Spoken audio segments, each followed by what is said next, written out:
ड्रामे की शुरुआत हान से होती है, जो कि आज ही अपने दादाजी के जन्मदिन पर अब्रॉड से पूरे 3 साल के बाद में वापस लौट करके आया था, जिसे ग्रीट करने के लिए बहुत सारे गार्ड्स खड़े हो जाते हैं। पर वो जैसे ही अंदर की तरफ बढ़ता है तो वो जेनी को देखता है, जो कि उसके छोटे भाई की होने वाली वाइफ थी, जो कि बहुत ही ज्यादा उदास थी और रो रही होती है। जिसे रोता हुआ देख करके वो उससे कहता है कि तुम हमेशा मुझे रोती हुई क्यों मिलती हो। उसकी बात सुन करके जेनी काफी कंफ्यूज हो जाती है और झूठ बोल देती है कि मुझे थोड़ी कोल्ड हो गई है, मैं रो नहीं रही हूँ। और यहाँ पर वो सोचने लग जाती है कि ये तो मेरे ब्रदर इन लॉ है, जिन्हें मैं ज्यादा जानती तक नहीं हूँ, फिर इन्हें ऐसा क्यों लगता है कि मैं हमेशा रोती रहती हूँ। यहाँ पर वो काफी नर्वस हो जाती है और कहती है कि हमें अंदर चलना चाहिए। इतना कह करके वो घबरा करके अंदर चली जाती है, जहाँ सभी लोग अंदर दादाजी के जन्मदिन का सेलिब्रेशन कर रहे होते हैं। तभी वहाँ पर हान आता है, जिसे देख करके सभी खड़े हो जाते हैं। तो हान सबको बैठने के लिए कहता है और खुद भी बैठ जाता है, जहाँ सभी लोग जेनी को देख करके उसके बारे में बातें कर रहे होते हैं। वहीं हान भी उसे घूरे जा रहा होता है, जिसे देख करके जीजी को काफी ज्यादा जेलस फील होने लगता है, क्योंकि उसके बारे में कोई भी बात नहीं कर रहा होता है। इसीलिए वो सबका ध्यान अपनी तरफ करने के लिए डांस करने लगती है।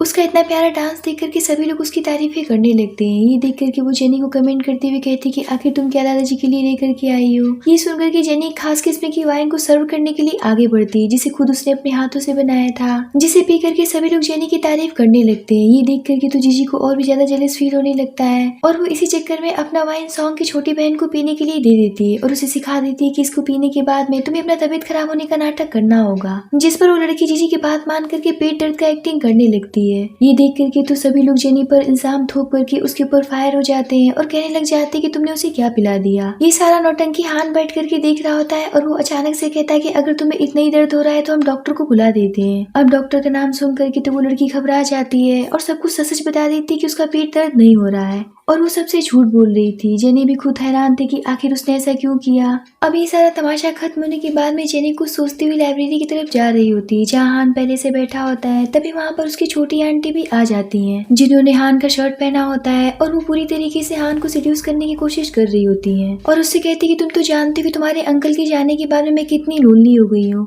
और जहाँ तक मुझे पता है कि तुम्हारी लाइफ में भी कोई भी लड़की नहीं है, तो क्यों ना हम लोग एक दूसरे के खालीपन को भर दें। ये सुनकर के तो हान के गुस्से का कोई भी ठिकाना नहीं रहता है और वो उनसे कहता है कि आप मेरे लिए वेस्ट हैं, मुझे आपके अंदर कोई भी इंटरेस्ट नहीं है। इससे पहले कि मैं अपना पूरी तरीके से पेशेंस खो दूं, यहाँ से निकल जाइए और आज के बाद में बिना मेरी परमिशन के मेरे रूम में घुसने की कोशिश भी मत करिएगा, वरना मैं आपके हाथ पैर तोड़ करके रख दूंगा। इस बात पर आंटी गुस्से से अपना मुंह झटकाती हुई वहाँ से जाने लगती है, जिसकी वजह से उनका इयररिंग जेनी के पास जाकर के गिर जाता है। तो आंटी उसे लेने के लिए आगे बढ़ती है, जिसे देख करके जेनी काफी ज्यादा घबरा जाती है और कहती है कि भगवान मुझे बचा लेना। इतने पर हान आंटी के ऊपर जोर से चिल्ला देता है और कहता है कि तुमने सुना नहीं कि मैंने क्या कहा, जल्दी से यहाँ से निकल जाओ। हान का गुस्सा देख करके तो आंटी वहाँ से भाग खड़ी होती है, मगर हान जेनी को देख लेता है और उसके पास जाकर के उससे पूछता है कि तुम यहाँ पर क्या कर रही हो, जिसे देख करके जेनी काफी घबरा जाती है। उसका घबराया हुआ सा फेस देख करके हान उससे कहता है क्या तुमने कुछ गलत किया है या फिर तुमने कुछ ऐसा गलत देख लिया जिसकी वजह से तुम इतनी ज्यादा घबरा रही हो। जिस पर जेनी बहाना बनाती हुई कहती कि मैं तो यहाँ पर बस बुक लेने के लिए आई थी, क्योंकि मुझे नींद नहीं आ रही थी, इसलिए मैं उसे पढ़ना चाहती थी। जिस पर हान की निगाह उसकी बुक पर जाती है, जो कि जेनी ने अपने हाथ में गलती से लिया होता है, जिसका टाइटल काफी बोल्ड और रोमांटिक लग रहा होता है, जिसे देख करके हान कहता है कि तुम्हारा टेस्ट ऐसा है।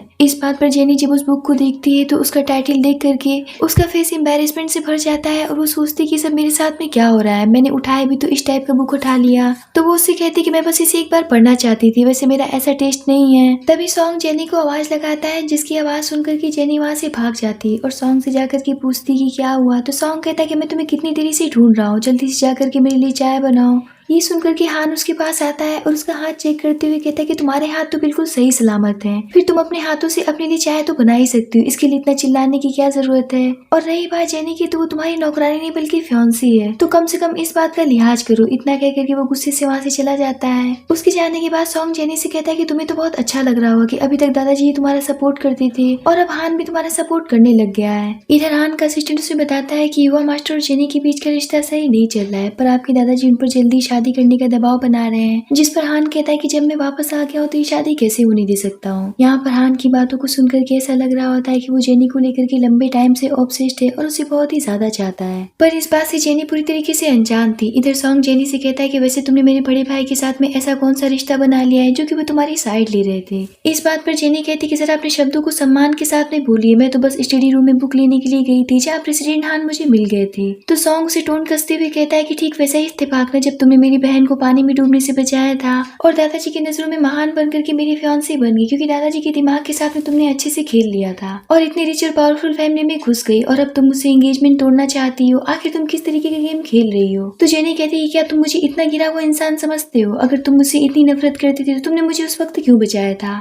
क्यों नहीं तुमने मुझे छोड़ दिया? इस बात पर सॉन्ग कहता है कि मैंने तुम्हें कब बचाया था? इस बात पर जेनी कंफ्यूज हो जाती है और कहती है कि देखो मैं और अपनी बेइज्जती बर्दाश्त नहीं कर सकती हूँ, इसलिए मुझे सगाई जल्दी से जल्दी तोड़नी है। तो सॉन्ग कहता है कि क्या तुम सच में ऐसा करना चाहती हो? जहाँ तक मुझे पता है कि तुम्हारे फादर एक मामूली से एम्प्लॉय हैं जो कि तुम्हारे महंगे महंगे शौक को पूरा नहीं कर पाएंगे। जिस पर जेनी कहती है कि मैं कोई पैसों की लालची लड़की नहीं हूँ, इसीलिए मुझे तुमसे कुछ भी नहीं चाहिए, बस मैं तुमसे सगाई तोड़ना चाहती हूँ, इसलिए जितनी जल्दी हो सके पेपर्स पर साइन कर देना। यहाँ पर हमें पता चलता है कि सॉन्ग जेनी के बारे में यही सोचता था कि वो उसके साथ में उसके पैसे और शोहरत की वजह से है। तभी सॉन्ग के पास में उसकी अडॉप्टेड सिस्टर जीजी की कॉल आती, जिसके साथ में उसका अफेयर ऑलरेडी चल रहा था, जिसकी एक बार बुलाने पर वो वहाँ से फौरन से चला जाता है। जेनी यहाँ पर सॉन्ग के बिहेवियर को देख करके सोचने लग जाती है कि उसके भाई के मरने के बाद में उसकी जिंदगी में जीने के लिए कोई भी मकसद नहीं बचा था, इसलिए वो खुद को खत्म कर देना चाहती थी।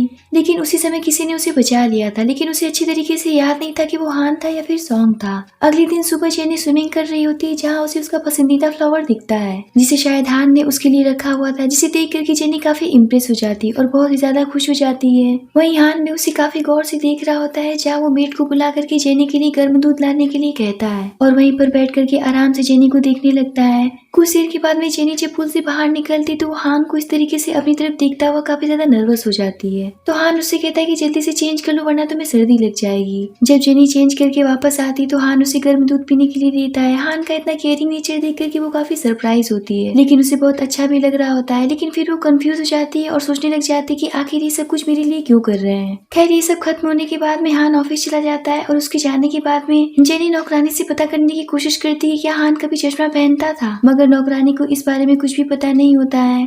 जिसके बाद में जेनी अपनी शॉप पर चली जाती है, जहाँ उसे एक कोट रिपेयरिंग करने का काम मिला हुआ था, मगर उस कोट का ओनर बहुत ही ज्यादा बदमाश टाइप का आदमी था, जो कि शॉप पर बोल करके गया हुआ था कि अगर टाइम से रिपेयर नहीं हुआ तो उसे मुआवजे के तौर पर कोट का आधा प्राइस देना होगा। अब वो कोट लेकर के जेनी बहुत बुरी तरीके से फंस गई थी, क्योंकि उसकी मैचिंग का कुछ भी नहीं मिल रहा था। इसीलिए वो हान से मदद लेने की सोचती है और उसका कोट लेकर के उसके ऑफिस चली जाती है, मगर हान ऑफिस में नहीं होता है। तो जेनी उसका वेट करते हुए ऑफिस में घूमने लगती है, जहाँ वो देखती है कि हान के ऑफिस में उसकी पसंदीदा चीजें बहुत सारी रखी हुई थी, जिन्हें देख करके वो कुछ सोचने लग जाती है। तभी वहाँ पर अचानक से हान आ जाता है, जिसे देख करके जेनी काफी घबरा जाती है और इतनी ज्यादा नर्वस हो जाती है कि वो अपनी प्रॉब्लम उसे नहीं बता पाती और कहने लग जाती है कि एक्चुअली मैं यहाँ पर आपका कोट डिलीवर करने के लिए आई हुई थी। तो हान कहता है कि ठीक है, जब तुम यहाँ पर मेरा ड्रेस लेकर के आएगी तो मुझे दिखा भी दो कि तुमने कैसा बनाया है। तो जेनी उस ड्रेस को दिखाने लगती है और दिखाते हुए उसके हाथ में एक डायमंड की कफलिंग रख देती है, जिसका मैचिंग उसे चाहिए था, जो कि कहीं भी नहीं मिल रहा था, और वो बिना कुछ बोले वहाँ से चली जाती है। उसके जाने के बाद में हान अपने असिस्टेंट को बुलाता है और कफलिंग को दिखाते हुए पूछता है कि ये कहाँ का है और कौन बनाता है। तो असिस्टेंट बताता है कि इस काम का कारीगर तो सॉन्ग का दोस्त है और वही जानबूझ करके जेनी को परेशान कर रहा है। ये सुनकर के हान तुरंत उसे फोन करके कहता है कि लगता है कि तुम्हारा जिंदगी से मन भर गया है। जहाँ सॉन्ग का दोस्त हान से बताता है कि दरअसल में जो कफलिंग जेनी को चाहिए वो 8 मिलियन का लिमिटेड एडिशन है। ये सुनकर के हान कहता है कि तुमको समझ में भी आ रहा है कि तुम किससे बात कर रहे हो, मैं तुम्हें 20 मिलियन दूंगा, जल्दी से इस प्रॉब्लम को अभी के अभी खत्म करो। जेनी भी वही होती है और वो समझ जाती है कि हान ने फोन किया है। फोन कटने के बाद में जेनी को जो चाहिए था वो उसे मिल जाता है, जिसे लेकर के वो अपने रिपेयरिंग के काम में लग जाती है।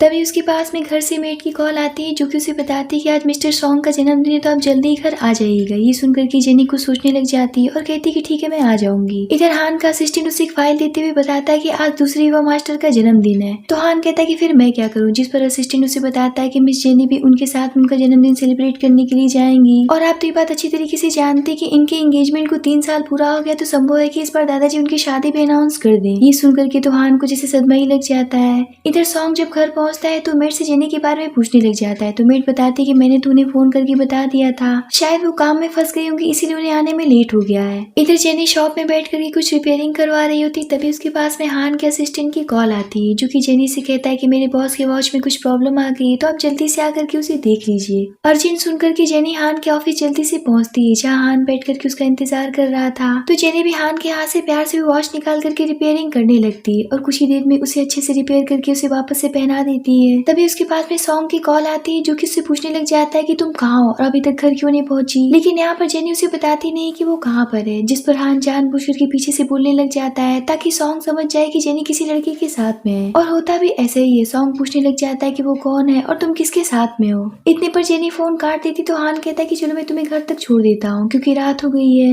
और तुम्हें यहाँ से टैक्सी या बस कुछ भी नहीं मिलने वाला है, क्योंकि हान का ऑफिस बहुत सुनसान जगह पर था। इसीलिए वो हान के साथ में जाने के लिए तैयार हो जाती है। जहाँ हान उसे घर तक ड्रॉप करता है तो जेनी उसे थैंक्स करते हुए वहाँ से अंदर चली जाती है। पर जैसे वो घर के अंदर जाती तो सॉन्ग उसे गुस्से से पूछता है कि तुम अब तक कहाँ पर थी, क्या तुम उसी लड़की के साथ में थी जिसकी वजह से तुम मुझे छोड़ना चाहती हो। तो जेनी कहती कि आई थिंक ये बात पूछने का तुम्हारा कोई भी अधिकार नहीं है, तुम जिसे पसंद करते हो उसके साथ में रहो और मेरा पीछा छोड़ दो। इतना कह करके वो अपने कमरे में चली जाती है। अगले दिन जेनी अपने शॉप पर होती है जहाँ वो सोचती कि हान मेरे लिए इतना कुछ कर रहे हैं तो क्यों ना मैं उनके लिए एक प्यारा सा गिफ्ट डिजाइन करूँ। और यही सोचकर कि वो हान के लिए गिफ्ट लेकर के उससे मिलने के लिए चली जाती है। जहाँ हान के घर में रखी हुई उसकी एक पेंटिंग को बहुत गौर से देखने लगती है जिसमें कि हान ने चश्मा पहना हुआ था जो कि बिल्कुल उसी लड़की की तरह लग रहा था जिसने कि उसे बचाया था। तभी पीछे से हान आता है और पूछता है कि क्या हुआ, तुम क्या देख रही हो। तो जेनी उसका गिफ्ट देते हुए उसकी मदद करने के लिए उसे बहुत ही ज्यादा थैंक्स करती है। तो हान कहता है कि दिखाओ कि तुम मेरे लिए क्या लाई हो, जिस पर जेनी उस बॉक्स को ओपन करती है जिसमें एक प्यारा सा बटरफ्लाई ब्रॉच निकलता है जिसे जेनी ने अपने हाथों से बनाया था। तो हान कहता है कि ये तो बहुत ही ज्यादा सुंदर है, अब जब लेकर के आए हो तो इसे लगा भी दो। जिस पर जेनी उसे दूर से लगाने की कोशिश करने लगती है मगर दूर होने की वजह से उसे सही से लग नहीं पा रहा था। इतने पर हान उसे कमर से पकड़ करके अपने करीब खींच लेता है जिसकी वजह से वो दोनों एक दूसरे के बहुत ही ज्यादा करीब हो जाते हैं। अब जेनी के इतने करीब होने की वजह से हान से बिल्कुल भी रहा नहीं जाता है और वो पहली बार जेनी को किस कर बैठता है। इस बात से जेनी भी काफी सरप्राइज हो जाती है और जल्दी से पीछे हट जाती है और घबरा करके कहती है कि मुझे शॉप पर जाना है क्योंकि मुझे बहुत काम है। और इतना कह करके वो वहाँ से जाने लगती है पर तभी वो अचानक से रुक जाती है और हान से पूछती है कि आप पहले कभी चश्मा पहनते थे,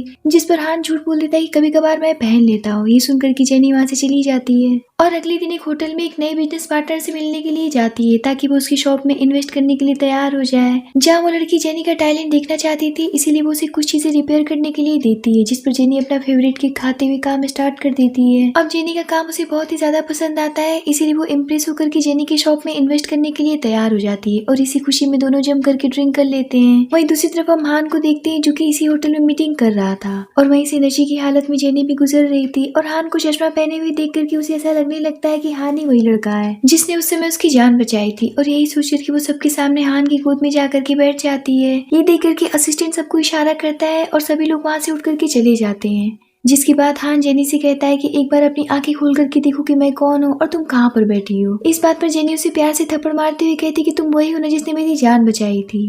इतना कह करके वो उसे किस करने लगती तो हान भी पीछे नहीं हटता है और वो भी उसे किस बैक करता है। जहाँ किस खत्म होने के बाद में हान अपने असिस्टेंट से पूछता है कि यहाँ पर कैसे आई। तो असिस्टेंट बताता है कि ये भी अपने काम के सिलसिले में किसी लड़की के साथ में इसी होटल में मीटिंग करने के लिए आई थी और डील फाइनल होने की खुशी में दोनों ने जम करके ड्रिंक कर लिया। जिसके बाद में जेनी यहाँ पर चली आई। हान उसकी बातों को गौर से सुनता है, फिर वो जेनी को लेकर के घर चला जाता है जहाँ वो जेनी को अपने बेड पर लिटा देता है। पर जेनी कहती कि नहीं ये तो मेरा बेड नहीं है, मैं यहाँ पर नहीं सो सकती हूँ। ये सुनकर कि हान उसे दूसरे रूम में लेकर के जाता है लेकिन जेनी वहाँ पर भी सोने के लिए तैयार नहीं होती है और वहाँ से भागने लगती है। तब हान को समझ में आता है कि वो अपने घर में सोना चाहती है, इसीलिए वो उसे उसकी शॉप पर लेकर के जाता है जहाँ पर जेनी काम भी करती थी और रहती भी थी।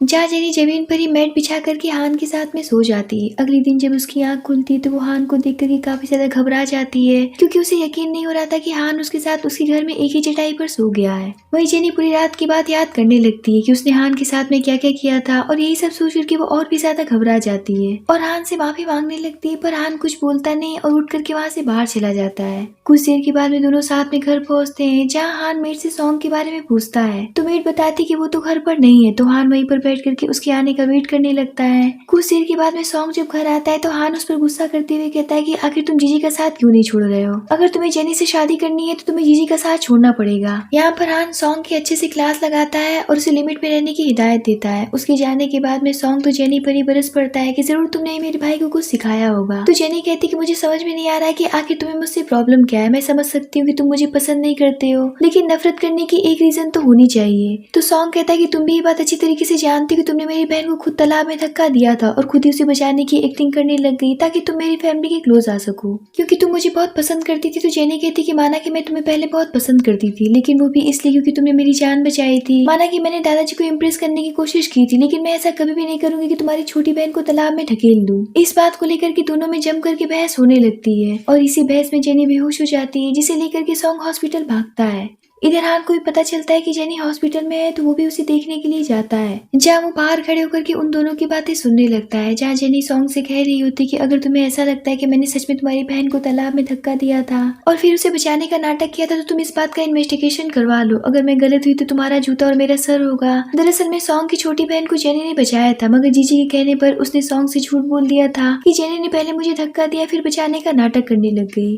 और उसी दिन से सॉन्ग जेनी से नफरत करने लगा, ये सोच करके कि जेनी जानबूझकर के हमारे घर के करीब आने के लिए ये सब कुछ कर रही है। मगर ऐसा कुछ भी नहीं था। जहाँ जेनी उससे कहती कि अगर उस दिन तुमने मेरी जान नहीं बचाई होती तो शायद ही मैं तुमसे कभी मिलती और प्यार करने का तो सवाल ही नहीं पैदा होता है। हान उसकी बातों को सुन करके समझ जाता है कि जेनी एक्चुअल में उस इंसान से प्यार करती है जिसने उस दिन उसकी जान बचाई थी, और उसकी जान तो मैंने बचाई थी। दरअसल में हान जेनी के प्यार को एहसान के तौर पर नहीं पाना चाहता था, क्योंकि वो चाहता था कि जेनी ये जाने बिना ही उससे प्यार करे कि उसने उसकी कभी जान भी बचाई थी, इसीलिए वो उसे अपनी सच्चाई नहीं बताता है। जहाँ सॉन्ग के जाने के बाद में हान जेनी से मिलने के लिए जाता है और उसे गोद में उठा करके अपने साथ में लेकर के चला जाता है, क्योंकि वो जेनी को सस्ते हॉस्पिटल में नहीं रखना चाहता था। इधर सॉन्ग अपनी माँ को कॉल करके पूछता है कि आखिर 3 साल पहले क्या हुआ था, जिस पर उसकी मदर कहती कि मुझे ठीक से याद नहीं कि क्या हुआ था। ये सुनकर के सॉन्ग फ्रस्ट्रेट होकर के फोन काट देता है और डॉक्टर से जेनी के बारे में बातें करने लगता है। जहाँ हान उसी के बगल से जेनी को अपने साथ लेकर के चला जाता है। अब घर जाने के बाद में जेनी अपना सामान पैक करके सॉन्ग का घर छोड़ करके हान के साथ अपने घर यानी कि अपने शॉप पर चली जाती है। तो हान उससे कहता है कि ये घर बहुत छोटा है, अगर तुम चाहो तो मेरे साथ शिफ्ट हो सकती हो, लेकिन जेनी उसे काफी पोलाइटली तरीके से मना कर देती है कि नहीं मैं यहीं पर ठीक हूँ। तभी उसके पास में दादाजी का कॉल आता है जो कि उसे घर बुला रहे थे। ये सुनकर के वो उनसे मिलने के लिए चली जाती है। जहाँ दादाजी सॉन्ग पर इस बात के लिए गुस्सा कर रहे होते कि आखिर वो अपनी बहन की डूबने वाली बात को लेकर के जेनी पर कब तक इल्जाम लगाता रहेगा, और इस बात को क्लियर करने के लिए वो सॉन्ग की छोटी बहन को बुलाते हैं। जहाँ उससे पूछा जाता है तो वो डर के मारे सारी सच्चाई बता देती कि एक्चुअली में जेनी ने मेरी जान बचाई थी, लेकिन उसने जीजी के कहने पर झूठ बोला था। ये सुनकर के तो सॉन्ग जीजी पर फायर हो जाता है। तो जीजी कहने लग जाती कि मैं तुमसे बहुत प्यार करती हूँ और तुम्हें खोना नहीं चाहती थी, इसीलिए मैंने उसे झूठ बोलने के लिए कहा था। इस बात पर सॉन्ग और भी ज्यादा भड़क जाता है और कहता है कि मैं पिछले 3 सालों से तुम्हारी वजह से जेनी से नफरत करता आ रहा हूँ। तुमने तो मेरा सब कुछ बर्बाद कर दिया। अब सारी सच्चाई सामने आ गई थी, मगर अब भी जेनी सॉन्ग के साथ में नहीं रहना चाहती थी। इसीलिए वो दादाजी से कहती है कि दादाजी पुरानी बातों का कोई भी मतलब नहीं रहा, अब मैं सॉन्ग के लिए कोई फीलिंग्स नहीं रखती हूँ, इसीलिए अब इस रिश्ते को कंटिन्यू करने का कोई भी मतलब नहीं है। मैं चाहती हूँ कि इस फेक एंगेजमेंट को खत्म कर दिया जाए जिसमें घुटन के सिवाय कुछ भी नहीं मिलने वाला है। जिस पर दादाजी उसे समझाने लगते कि जो हुआ सो हुआ, आगे से सॉन्ग तुम्हारे साथ में कुछ भी गलत नहीं करेगा, मेरे कहने पर इसे एक बार माफ कर दो। वही हान भी इनकी बातें सुन रहा होता है और उसे दादाजी की बातें बिल्कुल भी पसंद नहीं आ रही होती है। उसका तो खून ही खोल रहा होता है, इसीलिए वो उनके पास आकर के उनसे बहस करने लग जाता है। और ये सब जेनी से देखा नहीं जा रहा होता है, इसलिए वो दादाजी की बात मान लेती है और कहती है कि ठीक है, मैं आपके कहने पर सॉन्ग को एक मौका और देने के लिए तैयार हूँ और उसके साथ में 1 साल और एंगेज रहने के लिए तैयार हूँ। जेनी की बातें सुनकर के तो हान के गुस्से का कोई भी ठिकाना नहीं रहता है और वो वहाँ से बाहर चला जाता है। तो जेनी भी उसके पीछे जाती है उसे समझाने के लिए और उससे कहती कि मुझे बिल्कुल भी अच्छा नहीं लग रहा था कि आप मेरी वजह से दादाजी से बहस कर रहे थे। दूसरी बात है कि मैं दादाजी की बात को नहीं काट सकती हूँ, क्योंकि मेरे भाई के जाने के बाद में उन्होंने मुझे बहुत सपोर्ट किया था। अब अगले दिन जेनी हान से मिलने के लिए उसके ऑफिस जाती है और गेट पर ही उसके आने का वेट करने लगती है। तभी वहाँ पर हान अपनी कार से उतरता है, जिसके साथ में हान की अपनी पर्सनल सेक्रेटरी भी होती है, जो कि दिखने में काफी ज्यादा खूबसूरत लग रही थी। हान जेनी को देख करके उससे ऑफिस आने का कारण पूछता है, तो जेनी उसे एक फाइल दिखाते हुए कहती कि मुझे आपका इस पर साइन चाहिए। ये सुनकर के सेक्रेटरी कहती कि थोड़ा वेट कर लो, तुम्हारा काम इतना भी इम्पोर्टेंट नहीं है। जहाँ हान जेनी से कहता है कि मुझे एक अर्जेंट मीटिंग ज्वाइन करना है और अपने असिस्टेंट से कहता है कि इन्हें मेरे ऑफिस में बिठाइए, मैं थोड़ी देर में फ्री होकर के इनसे मिलता हूँ। इतना कह करके वो वहाँ से चला जाता है। जेनी यहाँ पर सोच में पड़ जाती है कि हान जो कि कल तक मुझे इतना ज्यादा इंपॉर्टेंस देता था, आज वो बदला बदला सा लग रहा है। जेनी अभी ये सब सोच ही रही होती है, तब तक वहाँ पर सॉन्ग हान से मिलने के लिए आ जाता है और सीधा उसके कैबिन में घुस जाता है, जिसकी आवाज सुनकर के जेनी काफी परेशान हो जाती है और फौरन से वही टेबल के नीचे छुप जाती है। तभी वहाँ पर हान भी आ जाता है, जिसे देख करके सॉन्ग उससे कहने लग जाता है कि मैं देख रहा हूँ कि आप मेरे फियांसे के चक्कर में कुछ ज्यादा ही पड़ते चले जा रहे हैं और उसके अंदर कुछ ज्यादा इंटरेस्टेड होते जा रहे हैं। आखिर ये सब देख करके सोसाइटी वाले क्या सोचेंगे कि मेरी फियांसे की आखिर आप इतनी केयर क्यों कर रहे हैं। इस तरीके से गलतफहमी फैल जाएगी, इसलिए बेहतर ये हो कि आप मेरे फियांसे से दूर रहिए। इतना कह करके वो वहाँ से चला जाता है। तभी जेनी टेबल के नीचे से बाहर निकलती और हान से कहने लग जाती कि एक्चुअली मैं नहीं चाहती थी कि सॉन्ग को हमारे बारे में कोई गलतफहमी हो जाए, इसीलिए मैं छुप गई थी। तो हान कहता है कि इसमें इतना परेशान होने की और बहुत ज्यादा सोचने की कोई भी जरूरत नहीं है, जिसके बाद में हान उसके पेपर पर साइन कर देता है और वापस से अपनी मीटिंग में चला जाता है। कुछ देर के बाद में जेनी कुछ सोचते हुए वहाँ से बाहर निकलती, जहाँ उसे हान दिखता है जो कि चश्मा पहन करके मीटिंग में बैठा होता है, जिसे देख करके वो फिर से पुरानी बातें सोचने लग जाती है और यही सोच करके वो हान के पास जाती है कि आज तो मैं कंफर्म करके रहूंगी कि आखिर मुझे किसने बचाया था। तभी वहाँ पर बीच में सॉन्ग आ जाता है और उसे रोक लेता है और सबके सामने बताने लग जाता है कि जेनी मेरी फियांसे और हम बहुत जल्दी शादी करने वाले हैं। घर जाने के बाद में जेनी हान के बारे में सोच रही होती है, तभी हान उसके लिए रात का खाना लेकर के वहाँ पर पहुंच जाता है, जिसके बाद में दोनों साथ में बैठ करके डिनर करते हैं। वही जेनी हान से पूछती कि आपने तो कहा था कि आप चश्मा नहीं पहनते, फिर आज आपने क्यों पहन रखा था। तो हान कहता है कि इसलिए क्योंकि तुम्हें सिर्फ चश्मे वाले से प्यार है और सालों से तुम उसे ही खोज रही हो। इतना कह करके वो वहाँ से चला जाता है। जेनी भी काफी कंफ्यूज हो जाती है। अब अगली सुबह जेनी हान से मिलने के लिए जाती है, जहाँ वो उसका एम्प्लॉय कार्ड वापस करती है। तो हान उसे अपने साथ में एक पार्टी में चलने के लिए कहता है ताकि वहाँ से उसकी शॉप के लिए कोई बड़ा इन्वेस्टर उसे मिल जाए। ये सुनकर के जेनी उसके साथ जाने के लिए तैयार हो जाती है और उसके साथ में पार्टी में चली जाती है, जहाँ वो थोड़ा बहुत ड्रिंक भी कर लेती है और वापस लौटते समय वो हान के सीने पर सर रख करके सो जाती है, जिसकी वजह से उसकी लिपस्टिक उसकी शर्ट में लग जाती है, जिसे वो घबरा करके साफ करने लगती है। तो हान उसे किस करने के लिए उसके करीब जाता है। इस बात से जेनी घबरा करके पीछे हट जाती है और कार से उतर करके वहाँ से जाने लगती है। इस बात से हान काफी ज्यादा डिसअपॉइंट हो जाता है और वो भी उसके पीछे पीछे चला जाता है और उसे दरवाजा बंद करने से रोकते हुए अंदर चला जाता है और उससे कहने लग जाता है कि क्या तुम मुझसे डरती हो या फिर इस बात से डरती हो कि तुम मुझसे प्यार करने लगोगी, या फिर तुम्हें ऐसा लगता है कि जो हम कर रहे हैं वो गलत है, जिसके बाद में मैं तुम्हारी जिम्मेदारी लेने से इनकार कर दूंगा। अगर ऐसी बात है तो प्लीज मुझसे दूर मत जाओ। इतना कह करके वो उसे अपने करीब खींच लेता है और फिर से उसे किस करने के लिए आगे बढ़ता है, जिस पर जेनी उसे रोक देती है और कहती है कि आप बहुत ही ज्यादा नशे में हैं। तो हान कहता है कि मैं बिल्कुल भी नशे में नहीं हूँ। इस बात पर जेनी कहती है कि हम ऐसा नहीं कर सकते, ये बात आप अच्छी तरीके से जानती कि मैं आपकी छोटी भाई की होने वाली वाइफ हूँ और आपकी सिस्टर इन लॉ हूँ। ये सुनकर के हान पीछे हट जाता है और कहता है क्या तुम्हें मेरी फीलिंग बिल्कुल भी नजर नहीं आती कि मैं तुम्हारे लिए कितना तड़प रहा हूँ और उतना ही तुम मुझे खुद से दूर करती जा रही हो। ये सुनकर के तो जेनी शॉक रह जाती है और सोचती कि फीलिंग आखिर कैसी फीलिंग है इनके दिल में मेरे लिए। इतने पर तो हान उसे किस करने लग जाता है पागलों की तरह, जिस पर जेनी भी उसे खुद से दूर नहीं कर पाती और उसी किस के साथ में मेल्ट हो जाती है। तभी जेनी सॉन्ग की आवाज सुनती है जो कि उसे बाहर से आवाज लगा रहा होता है, जिसे सुनकर के वो दोनों काफी ज्यादा परेशान हो जाते हैं। जहाँ जेनी हान को छुपाते हुए सॉन्ग को बेवकूफ बना करके वापस से भेज देती है। अगले दिन सॉन्ग जेनी के साथ में दादाजी से मिलने के लिए जाती है, जहाँ दादाजी दोनों को देख करके साथ में बहुत ही ज्यादा खुश होते हैं। तभी वहाँ पर हान आता है और जेनी को अपने साथ में लेकर के चला जाता है और सॉन्ग उसे देखते ही रह जाता है और इस वजह से उसका काफी ज्यादा मूड खराब हो जाता है। अगले दिन जेनी सॉन्ग का वेट कर रही होती है क्योंकि उसे बिजनेस ट्रिप पर जाना होता है और सॉन्ग ने उससे वादा किया था कि वो भी उसके साथ में जाएगा। पर तभी सॉन्ग वहाँ पर आता है और उससे कहता है कि सॉरी मैं तुम्हारे साथ में नहीं जा सकता हूँ क्योंकि मुझे बहुत जरूरी काम है। अगर तुम चाहो तो अपनी ट्रिप कैंसिल कर सकती हो, हम बाद में चलेंगे। तो जेनी कहती है क्या बकवास कर रही है, बिजनेस ट्रिप है, मुझे काम के सिलसिले में जाना है, ना कि मैं घूमने जा रही हूँ। इतना कह करके वो गुस्से से वहाँ से चली जाती है। सॉन्ग भी सोचने लग जाता है कि मैं जीजी को अकेला छोड़ करके नहीं जा सकता हूँ क्योंकि उसे तेज बुखार है। इतना कह करके वो भी वापस से जीजी के पास में चला जाता है, जहाँ हान भी इन दोनों की बातें ऊपर खड़ा अपने ऑफिस में सुन रहा होता है, जिससे कि उसे पता चलता है कि सॉन्ग अब जेनी के साथ में नहीं जाने वाला है। इस बात से वो काफी खुश हो जाता है, इसीलिए वो जेनी के पीछे चला जाता है। जेनी जब गाड़ी से उतरती है तो वो हान को देख करके पूरी तरीके से शॉक रह जाती है कि आखिर अब ये यहाँ पर क्या कर रहे हैं, लेकिन उसे इस बात का अंदाजा तो लग जाता है कि हान उसी के लिए आया है। जहाँ वो आदमी हान को देखता है जिसका जिया के साथ में मीटिंग था और वो हान को देख करके काफी खुश हो जाता है क्योंकि हान एक जानी मानी हस्ती थी। तो हान भी उसे काफी पोलाइट तरीके से बात करता है और कहता है कि मैं कुछ देर में आपसे मिलता हूँ। इतना कह करके वो अपने असिस्टेंट से कहता है कि जिया का सारा सामान ले जाकर के होटल रूम में शिफ्ट कर दो, जिस पर असिस्टेंट और वो आदमी उसका सामान लेकर के वहाँ से चले जाते हैं।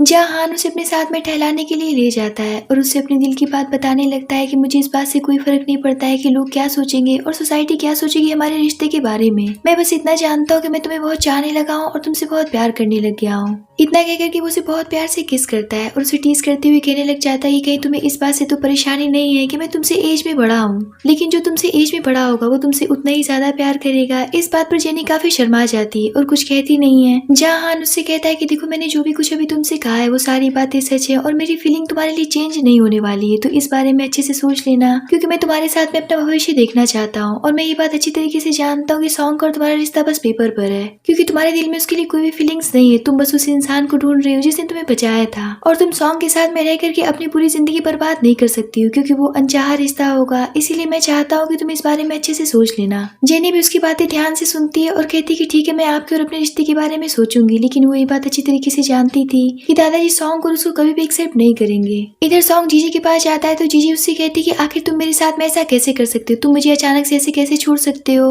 अब तक तो तुम मुझसे इतना प्यार करते आ रहे थे, फिर अचानक से जेनी तुम्हें पसंद क्यों आने लग गई। तो सॉन्ग कहता है कि जेनी मेरी मंगेतर कोई ऐसी वैसी लड़की नहीं है और मैं चाहता हूँ कि समय रहते मैं अपना रिश्ता सुधार लूं। तो जीजी कहती कि फिर हमारे प्यार का क्या होगा, मैं तुमसे 3 साल से प्यार करती आ रही हूँ, क्या तुम एक पल भर में हमारे रिश्ते को तोड़ दोगे, और वैसे भी तुम्हें क्या लगता है कि जेनी तुमसे प्यार करती है, तुमने 3 सालों से तड़पाया है। इस बात पर सॉन्ग भड़क जाता है और कहता है कि ये मत भूलो कि सब तुम्हारी वजह से हुआ है, तुम्हारी छूट की वजह से मैं उससे नफरत करने लग गया था, और ये मत भूलना कि तुम मेरे घर की एडॉप्टेड गर्ल हो। इस बात पर जीजी खड़ी होकर के उससे कहती कि प्लीज मुझे छोड़ करके मत जाओ, मैं तुमसे बहुत प्यार करती हूँ, लेकिन सॉन्ग उसे अपने से दूर करते हुए वहाँ से गुस्से से चला जाता है। इतना कह करके वो जेनी की मीटिंग वाली जगह पर पहुंच जाता है जहाँ हान उसे मिल जाता है, जिसे देख करके वो सरप्राइज हो जाता है और कहता है कि भाई आप यहाँ पर क्या कर रहे हैं। तो हान कहता है कि मैं तो ऐसी जगह पर आता जाता रहता हूँ मीटिंग्स के लिए, फिर तुम इस तरीके से मुझसे क्यों पूछ रहे हो। यहाँ पर सॉन्ग को थोड़ा सा शक होता है और उससे कहता है कि क्या इत्तेफाक है, यहीं पर जेनी भी आई हुई है। तो हान उससे कहता है कि लगता है कि तुम्हें जेनी की कुछ ज्यादा ही फिक्र है, तुम्हें उसकी फिक्र करने की जरूरत नहीं है, क्योंकि मैं यहाँ पर हूँ ना उसके लिए। तो सॉन्ग कहता है कि मैंने कितनी बार कहा है कि आप उसकी चिंता करना छोड़ दीजिए, आपको ये बात अच्छी तरीके से पता है कि मेरी होने वाली वाइफ है।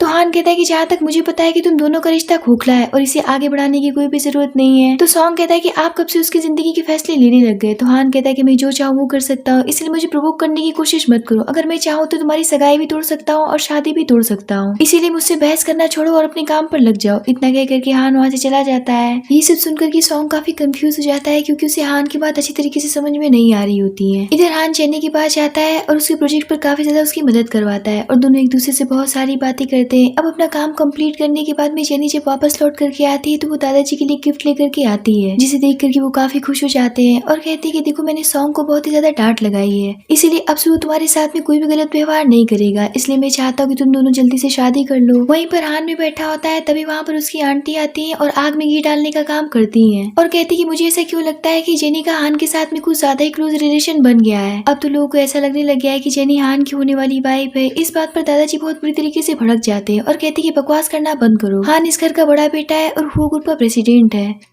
उसकी वाइफ कोई ऐसी वैसी लड़की नहीं बन सकती है, उसकी वाइफ एक इंटेलिजेंट लड़की होगी, मैं उसके लिए लड़की ढूंढूंगा। तो हान कहता है कि आपको मेरे लिए चिंता करने की कोई भी जरूरत नहीं है, मैं खुद से अपनी लड़की अरेंज कर लूंगा। जिस पर दादाजी कहते हैं क्या तुम्हारी लाइफ में पहले से ही कोई लड़की है। तो हान कहता है कि जल्दी आप सबको इस बात का भी पता चल जाएगा। ये सुनकर के सॉन्ग के फेस पर एक डर सा दिखता है और वो सोचने लग जाता है कहीं वो लड़की जेनी तो नहीं है। ये सब होने के बाद में जेनी वहाँ से जा रही होती है, तभी हान उसे पकड़ करके अपने क्लोज खींच लेता है। तो जेनी उससे कहती है कि आप क्या कर रहे हैं, अगर कोई हमें देख लेगा तो क्या सोचेगा। जिस पर हान उसका हाथ पकड़ करके उसे एक रूम में लेकर के जाता है। तो जेनी कहती कि अब ये किसका रूम है। तो हान बताता है कि मेरे माता पिता का रूम है। तो जेनी कहती कि मैंने सुना था कि आपके माता पिता एक कार एक्सीडेंट में चले गए। तो हान उससे कहता है कि हाँ तुमने बिल्कुल सही सुना था। यहाँ पर हान उससे कहता है कि देखो मैं दादाजी से ज्यादा दिन तक सारी सच्चाई छुपा करके नहीं रख सकता हूँ, हमें एक न एक दिन अपने रिश्ते के बारे में उनसे बात तो करनी ही पड़ेगी, क्योंकि मैं अब तुमसे जल्दी शादी करना चाहता हूँ। तो जेनी भी उसकी बात से सहमत होती है, क्योंकि अब वो भी उसे बहुत प्यार करने लगी थी। यहाँ पर हान उसे बहुत प्यार से अपने गले से लगा लेता है। इधर सॉन्ग उन दोनों की बढ़ती नजदीकियों को देख करके काफी ज्यादा परेशान और फ्रस्ट्रेट हो जाता है और गुस्सा होकर के सीधे जेनी की शॉप पर चला जाता है, जिसे देख करके जेनी उससे पूछती कि अब तुम यहाँ पर क्यों आए हो। तो सॉन्ग उससे कहता है कि तुम्हारी शॉप पर मेरी एक टाई रह गई थी, मैं बस वही लेने के लिए आया था। जिस पर जेनी कहती कि तुम्हारी कोई भी टाई मेरी शॉप पर नहीं, इसीलिए यहाँ से चले जाओ। लेकिन सॉन्ग तो बस उससे बात करने का बहाना ढूंढ रहा था, इसीलिए वो उससे कहता है कि मेरी टाई तुम्हारे पास में ही है, जब तक तुम मुझे ढूंढ के नहीं दोगी तब तक मैं यहाँ से नहीं जाने वाला हूँ। तो जेनी कहती कि ठीक है तुम यहीं पर खड़े रहो, मैं तुम्हारे लिए ढूंढ करके आती हूँ। इतना कह करके वो वहाँ से चली जाती है, पर सॉन्ग भी जानबूझ करके उसके पीछे पीछे अंदर तक चला जाता है। अब कुछ देर के बाद में हान भी वहाँ पर आ जाता है और दोनों एक दूसरे को देख करके शॉक्ड रहते हैं और जेनी भी उन दोनों को देख करके सरप्राइज हो जाती है और काफी परेशान भी हो जाती है। लेकिन हान की तो जलेसी और गुस्से का कोई भी ठिकाना नहीं रहता है, क्योंकि वो सॉन्ग को फूटी आंख भी उसके साथ में नहीं देखना चाहता था। अब जेनी उन दोनों का एक्सप्रेशन देख करके बिल्कुल परेशान हो जाती है और कहती कि आप दोनों को अपने अपने काम पर जाना चाहिए। इस बात पर हान गुस्से से अपना हाथ काट लेता है, जिसे देख करके वो काफी ज्यादा पैनिक होने लगती है और फौरन से फर्स्ट एड बॉक्स ला करके उसके हाथ की मरहम पट्टी करने लगती है। ये देख करके तो तो अब सॉन्ग को आग लगने लगती है और वो कहता है कि तुम्हें दिख नहीं रहा है कि उसने जानबूझ करके अपने हाथ को इंजर्ड किया है ताकि वो तुम्हारे माइंड को डिस्ट्रैक्ट कर सके।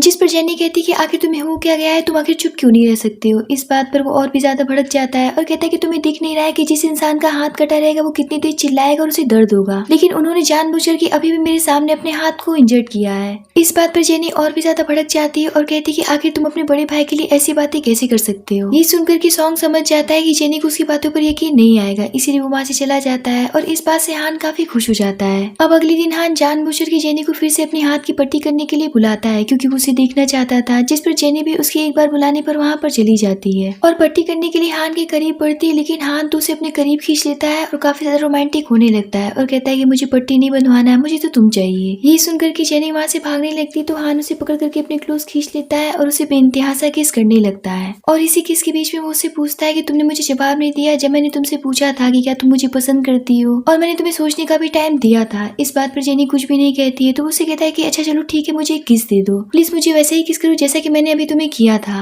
ये सुनकर कि जेनी काफी हिचकिचाते हुए उसे किस करने के लिए आगे बढ़ती है, पर इससे पहले कि जेनी उसे किस करती हान ही उसके ऊपर टूट पड़ता है और उसे लेकर के कमरे में चला जाता है और यहाँ पर वो दोनों एक दूसरे के साथ में नाइट एक्सपेंड कर बैठते हैं।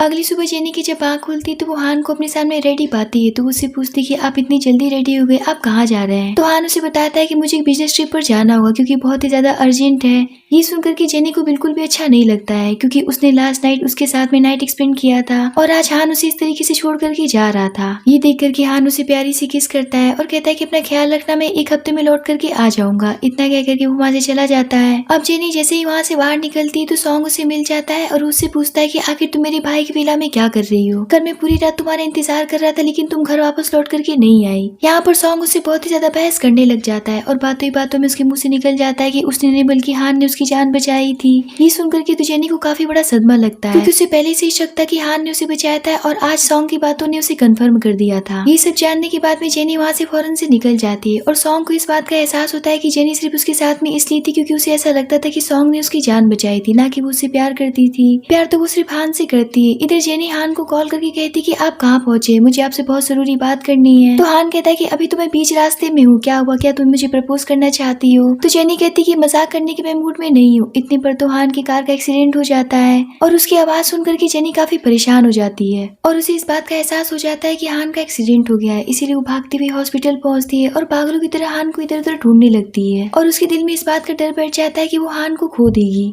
लेकिन तभी वो हान को सामने पाती है और फौरन से उसके पास दौड़ करके जाती है और उसे देख करके कहती है कि आप ठीक है। इतना कह करके वो उसे गले से लगा लेती है और फूट फूट कर रोने लगती है। पर हान तो बेशर्मों की तरह हंस रहा होता है क्योंकि उसे इस बात का एहसास हो जाता है कि जेनी उसे बहुत ही ज्यादा प्यार करती है। इस बात पर जेनी उसके सीने पर मारते हुए कहती कि आप कितने बेशर्म हो गए हैं, आपको पता भी है कि मैं कितना डर गई थी। तो हान उससे कहता है कि आज मुझे इस बात का एहसास हो गया है कि तुम मुझसे प्यार करती हो, भले ये बात तुम मुझसे कहो या ना कहो। इस बात पर जेनी उसे और भी ज्यादा मारती हुई कहती कि आखिर आपने इतनी बड़ी सच्चाई मुझसे क्यों छुपाई थी कि आपने मेरी जान बचाई थी। तो हान उससे कहता है क्योंकि मैं तुम्हारे प्यार को एक एहसान की तरह नहीं पाना चाहता था। इतना कह करके वो उसे गले से बहुत प्यार से लगा लेता है और ये सारा नजारा खड़े होकर के सॉन्ग देख रहा होता है। अब यहाँ पर जेनी अपने प्यार का इजहार उसके सामने कर ही देती है और दोनों के बीच में कुछ ज्यादा ही नजदीकियां बढ़ने लगती हैं और इस बात की खबर दादाजी को लग जाती है, इसीलिए वो उनसे मिलने के लिए जेनी की शॉप पर पहुंच जाते हैं और वो जेनी से पूछते कि आखिर सॉन्ग से तुमने सगाई क्यों तोड़ी और तुम हान के साथ में क्यों रह रही हो। इस बात पर जेनी साफ जवाब देती कि मैं हान से बहुत प्यार करती हूँ।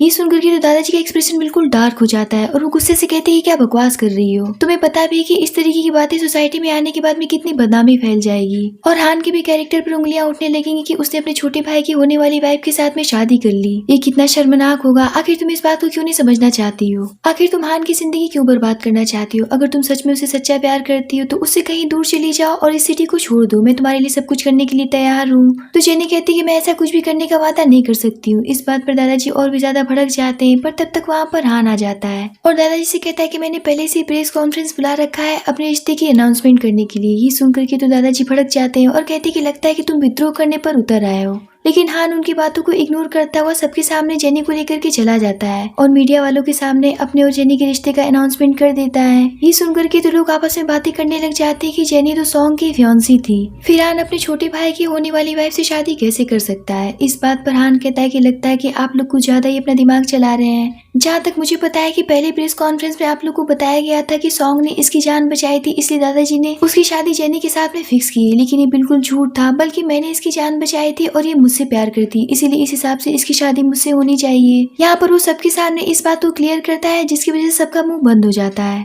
पर दादाजी इन सभी चीजों से खुश नहीं होते हैं और उन्हें बहुत ही बड़ा सदमा लगता है, जिसकी वजह से वो बेहोश हो जाते हैं, जहाँ उन्हें फौरन से हॉस्पिटल में एडमिट करवाया जाता है। दादाजी को जब होश आता है तो हान उनके ऊपर भड़क जाता है और कहता है कि आप फिर से वही सारी चीजें दोहरा रहे हैं जो कि आपने मेरे माता पिता के साथ में किया था, क्योंकि उनकी भी लव मैरिज थी और आप नहीं चाहते थे कि मेरे फादर मेरी माँ से शादी करें, और इसी वजह से मेरी माँ घर छोड़ करके जाने लगी थी और उनके पीछे मेरे फादर के, जिसकी वजह से उन दोनों का एक्सीडेंट हो गया और वो दोनों इस दुनिया से चले गए। इनडायरेक्टली आप ही उन दोनों के हत्यारे हैं। आप जैसे लोग सिर्फ अपना फायदा, पैसा और रुतबा और शोहरत जानते हैं, ना कि सच्ची प्यार की वैल्यू करते हैं। मैं बचपन से ही सारी सच्चाई जानता था, लेकिन मैं चुप था और धीरे धीरे बड़ा हो रहा था, क्योंकि मैं जानता था कि एक दिन मैं आपके अंडर से आजाद हो जाऊंगा। इतना कह करके वो जेनी का हाथ पकड़ता है और कहता है कि मेरी फियांसी है और मैं इससे शादी करने के लिए जा रहा हूँ और ये मेरी जिंदगी है और मेरा फैसला है, इससे आपका कोई भी लेना देना नहीं है। इतना कह करके वो जेनी को वहाँ से लेकर के चला जाता है।